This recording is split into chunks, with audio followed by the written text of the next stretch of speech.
Sabay-sabay natin alamin ang mga kaganapan na nangyayari sa ating bansa.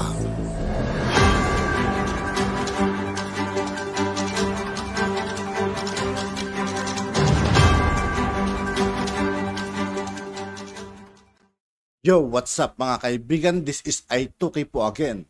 Ngayon nandito naman ulit tayo sa channel ni Pinas News Insider. Dito naman ulit tayo magbibigay ng komento at reaksyon. Kaya samahan niyo guys, let's go!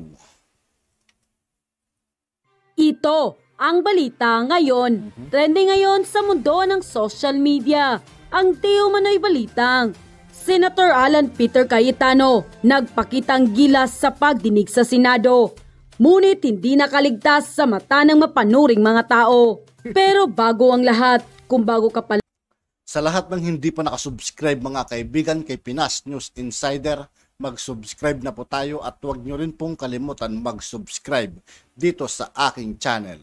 Lamang sa aming channel, please huwag kalimutang mag-subscribe at i-click ang notification bell para mas maging updated pa kayo lalo sa lahat pa ng bagong video na i-upload namin.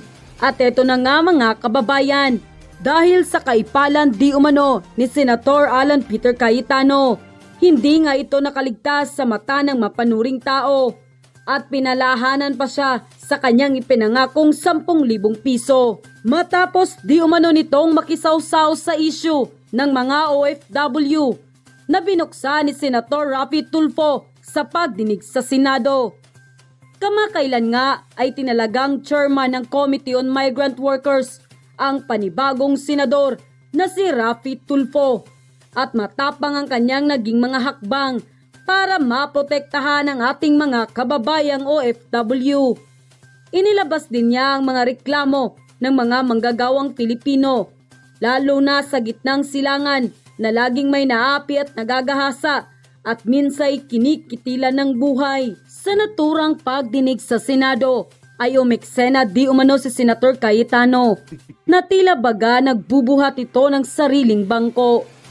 Dahil ayon pa sa kanya, marami siyang ginawang hakbang noon upang makatulong sa ating mga kababayan.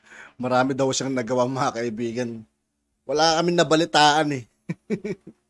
Puro ka naman ngawa, puro lang paninira.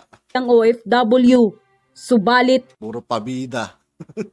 Hindi kumbinsido ang taong bayan sa mga mabuluklaking salita ni Senator Cayetano. Paano pa kami may niwala kay Cayetano ngayon mga kaibigan? Eh yung 10K ngayon hindi niya naibigay eh. Dahil aniya, sa loob ng mahigit isang dekada na bilang senador nito, ay wala silang nakikitang magandang nagawa ni Cayetano sa ating bayan. At pinaalahanan pa siya sa kanyang ipinangakong 10,000 piso na hanggang ngayon hindi pa niya naibibigay. Samantala, hindi naman mapigilan ng marami sa ating mga kababayan na magbigay ng kanilang hinaing at komento. At ayon pa sa kanila, Senator Alan Cayetano, alam mo na pala ang problema ng mga OFW. Ang tagal mo na dyan. Bakit hindi mo ginawa ng paraan? Mabuti pa si Idol Raffy Tulfo. Bago pa lang aksyon agad. Mabuhay ka, Idol. Huwag na nating pakinggan yan si Tano. Sa kadapag na ibigay na niya yung 10 kikong inang libong bawat pamilyang namuti na ang mga mata sa kaiintay. Salute, Idol Raffy Tulfo. Basta Tulfo Brothers, maka-Diyos, makabayat, makataot, makabansa. God bless po, mabuhay po kayo mga idol. Bakit nakalusot itong Kawatano? Iubod ng kontra yung pangako niyang 10K. Wala, anong klaseng pangako yun? Ngayon lang ako nakarinig ng 10K kada pamilya. Nakikisawsaw sila sa isang baguhan. Katagal na nila sa Senate, walang nagawa.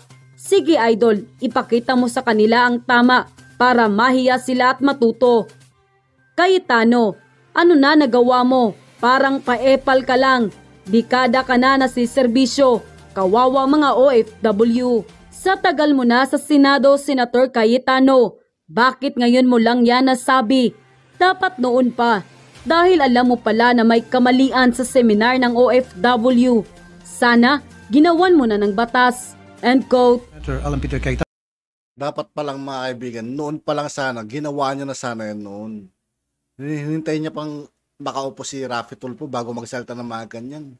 Although alam niya naman na pala. Dapat ginawa niya na sana noon pa. Hindi, babago sana siya ngayon, hindi po ba?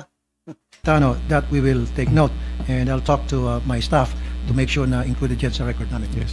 And I'll give you just an insight with my experience kung bakit napakahirap. Alam niyo po nung ibabansa natin sa Kuwait, ang nagrarally po yung mga recruiter at yung iba pa nating kababayan Bakit po? Kasi napakamahal po ng charge ng both recruiter on the side ng Kuwait at sa Pilipinas. So dalawa po problema, yung kafala system, which is the sponsorship system. So pagdating doon, you cannot do anything without your sponsor. Kukunin passport mo, hindi ka pwedeng lumayas. So katulad po ngayon, no, after 2018, nakumbinsi natin ang ating mahal na Pangulo at Kabinete, and thank you to the Senate during that time, from 100 million, ginawa ng 200 million yung legal assistance fund. At nung araw, hindi pwedeng yung Kung pwede lang sanang i-mute siya mga kaibigan, no? Ayoko rin pakinggan yung mga paliwanag dito yung abogado ay pumasok pag sa pulis pa lang. Dapat nasa korte na. But during my time there, I'd like to thank Yusek Sara Ariola who's here today. Inayos po nila na nasa presinto pa lang at saka naka-retainer na ang mga abogado doon sa mga lugar na maraming problema, no? Kasi minsan pag nasa kulungan na, mabigat na yung problema. But my point is, Your Honors, my dear colleagues, is that and also the assistance to national, no? It was from 400 million increased to 1 billion. Halos hindi natin nauubos yan until nagka-pandemic. So ang problema ngayon hindi yung pera. Ang problema ngayon yung kafala system and together with yung laki ng binabayad. So kung ikaw ay isang ordinaryong family sa Kuwait at 100,000 halos abot ng milyon kung isa o dalawa kasambayang kukunin mo, natural galit na galit ka pag lumayas. Kasi you'll have to pay the same amount. So this was something that we tried to talk again, pero medyo hindi nagsasama-sama at iba't ibang mahensya. Believe it or not, Your Honor, Senator, pangalawa't huling sumbong ko to sa iyo, sumbong kay Senator Tulfo. When I asked for a meeting of all agencies and all departments that have anything to do with OFWs, and we sponsored it sa DFA, so pati DepEd, meron po silang tungkol sa OFW. Yung sa Muslim Filipinos, meron po sila tungkol sa Hajj.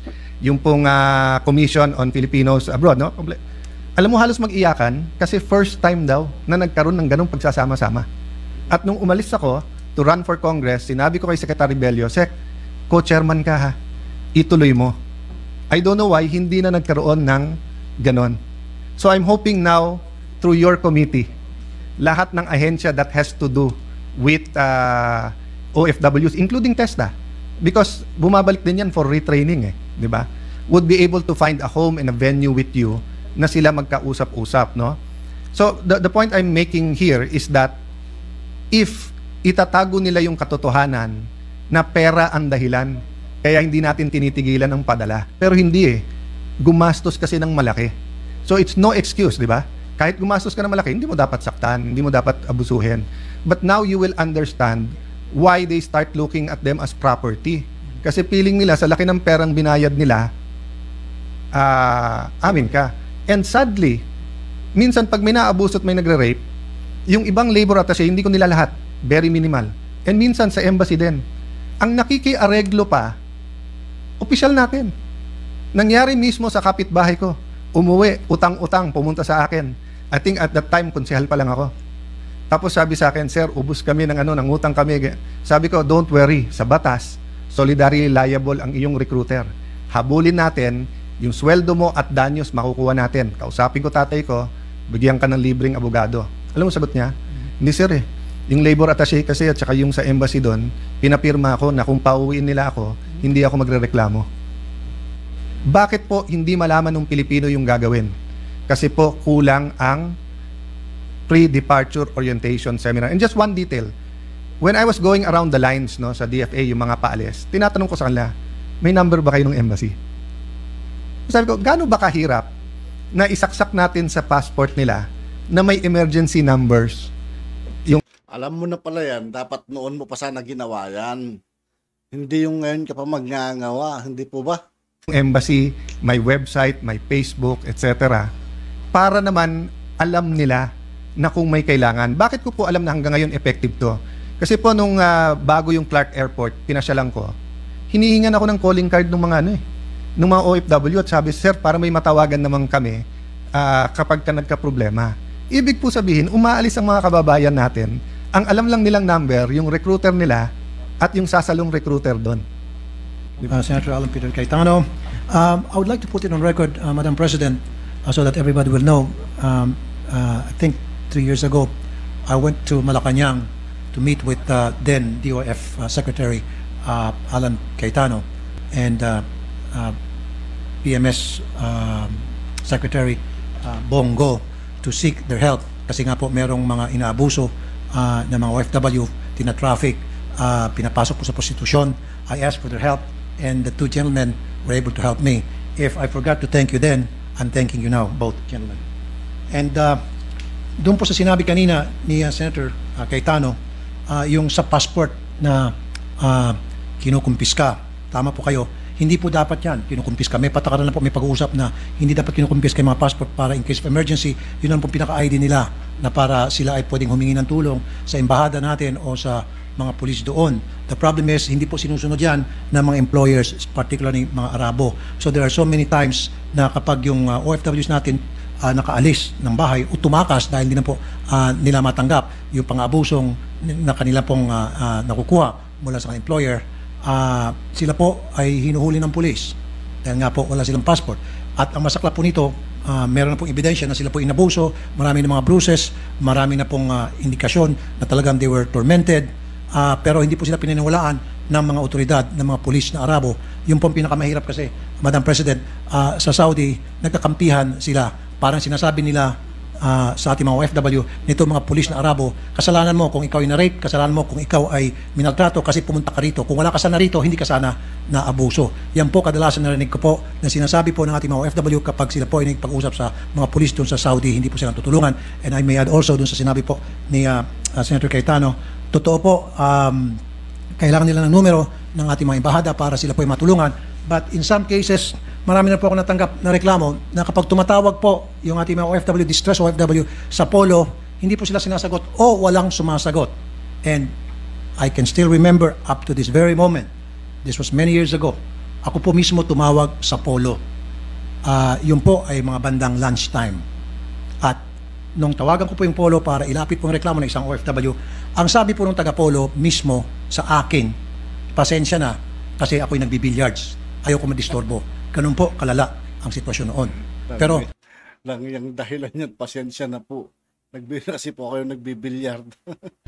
nagbago na po ngayon dahil wala na pong kinalaman ang POEA, ang POLO, ang OSWA at ATN. Yan po ay kinonsolidate na sa isang departamento at yun po ay Migrant Workers Office. So isa lang po ang tatawagan ng ating mga OFW na kailangan ng tulong. Pwede po silang tumawag sa isang hotline directly para itong hotline na ito magbibigay sa kanilang rescue in case of an emergency, or they can call their relatives here in the Philippines and their relatives will get in touch to that hotline. Unlike before, tatawag ka ng POA, tawag ka ng OWA, OMWA, marami tinatawagan. Now, with the creation of Department of Migrant Workers, isa lang pong pwedeng tawagan, yun nga pong yung hotline, or if you prefer, sa Migrant Workers Office.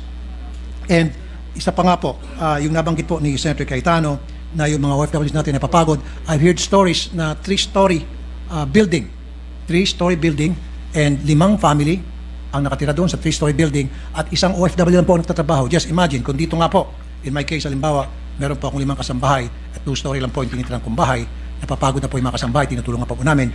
Yung pa kaya, 3-story building, 5 family at isang OFW lamang po nagtatrabaho. Pag nagreklamo po, nasasaktan, nabubugbog at hindi pinapasweldohan at yung sinasabing ginugutom, tutupo yan, hindi po pinapakain. Kung pinapakain man, panis-panis po. Kaya kadalasan yung OFWs po natin, pag meron pong kapitbahay na mabait at meron Pilipino na swerte, ang kanyang amoy mabait, nabibigyan po ng pagkain na parang hayop na tinutubungan ko sa Bisaya na para makakain lang siya. So ganun po talaga kay katindi yung mga sitwasyon na sinasapit po ng ating tinatawag ng mga bayani.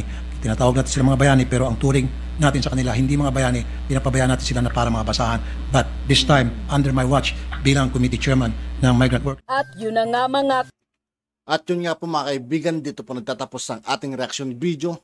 Muli ako po si I2K ng Sundalo ng Dunggalo at 811. Maraming salamat sa patuloy na pagsuporta. Yeah, peace out.